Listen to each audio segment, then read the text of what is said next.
తెలంగాణ సర్కార్ డ్రగ్స్ నిర్మూలనపై యుద్ధం ప్రకటిస్తే ఏపీ ప్రభుత్వం సోషల్ మీడియాలో ఫేక్ పోస్టులపై ఉక్కుపాదం మోపుతోంది. రెండు రాష్ట్రాల నిర్ణయాలకు సినీ ఇండస్ట్రీ సానుకూల సంకేతాలు వెళ్తున్నాయి. మీ సంకల్పానికి మేము సైతం అంటూ హీరోలు ముందుకొస్తున్నారు. ఇంతకీ వాళ్ళు చేస్తున్నదేంటి?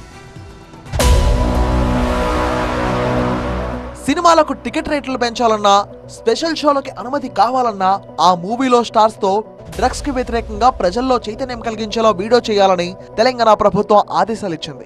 ఈ మధ్య సినీ ప్రముఖులతో భేటీలోనూ సీఎం రేవంత్ రెడ్డి అదే విషయంపై ఇంకాస్త క్లారిటీ ఇచ్చారు.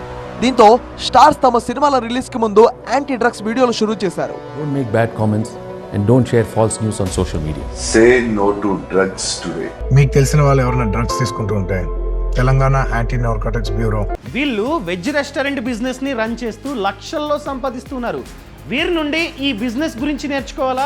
అయితే ఫ్రీడమ్ యాప్ ని డౌన్లోడ్ చేసుకోండి. టోల్ ఫ్రీ నంబర్ 1908 ఫోన్ చేయండి. కల్కి మూవీతో ఈ ఏడాది బ్లాక్ బస్టర్ అందుకున్న పాన్ ఇండియా స్టార్ ప్రభాస్ ఈ మూవీ రిలీజ్ సమయంలో డ్రగ్స్ కి వ్యతిరేకంగా ప్రచారం చేస్తూ ఓ వీడియోని షేర్ చేశారు.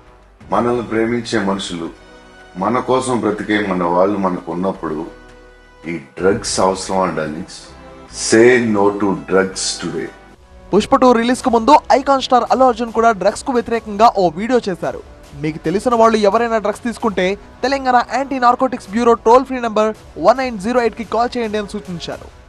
మీకు తెలిసిన వాళ్ళు ఎవరైనా డ్రగ్స్ తీసుకుంటూ ఉంటే Telangana anti narcotics bureau toll free number 1908 phone చేయండి. వాళ్ళు వెంటనే డ్రగ్ అడిక్ట్స్ ని రీహాబ్ సెంటర్ తీసుకెళ్లి వాళ్ళ మామూలు మనుషులు అయ్యేంత దాకా జాగ్రత్తలు తీసుకుంటారు. ఇక్కడ గవర్నమెంట్ ఉద్దేశం వాళ్ళని పనిష్ చేయడం కాదు, వాళ్ళకి హెల్ప్ చేయడం. నెంబర్ గుర్తుంది కదా, 1908. Let's help the victims for a better society. మరోవైపు ఏపీలో కొంతమంది అత్యంత హేయమైన జుగుప్సాకరమైన పదజాలంతో సోషల్ మీడియాలో పోస్టులు పెడుతున్నారు. ఈ కమెంట్లపై చంద్రబాబు ప్రభుత్వం చాలా సీరియస్ గా ఉంది. ఇప్పటికే కొంతమంది అరెస్ట్ కూడా అయ్యారు. ఈ క్రమంలోనే హీరో వెంకటేష్ ఓ వీడియో రిలీజ్ చేశారు. సామాజిక మాధ్యమాలను మంచి పనులకు వినియోగించండి, అబద్ధాలకు తప్పుడు కమెంట్లకి వేదికగా మార్చొద్దని సూచించారు ఆయన. అందరికీ నమస్కారం. సోషల్ మీడియాని మంచి విషయాల కోసం మాత్రమే యూజ్ చేద్దాం. Don't make bad comments and don't share false news on social media. Post no evil.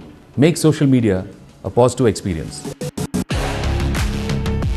Social media అందుబాటులోకి వచ్చాక జనాల్లో పిచ్చి బాగా ముదిరింది. కొంతమంది లైకుల కోసం దిగజారిపోతుంటే మరికొందరు రాజకీయంగా ఎదుటి వాళ్ళని అవమానపరుస్తున్నారు. ఇకపై ఇలాంటి వాటిని ఉపేక్షించబోమంటోంది ఏపీ ప్రభుత్వం. చంద్రబాబు ఆలోచనలకు తగ్గట్టుగా హీరో వెంకటేష్ వీడియోను రిలీజ్ చేయడంపై ప్రశంసలు వెల్లువెత్తుతున్నాయి.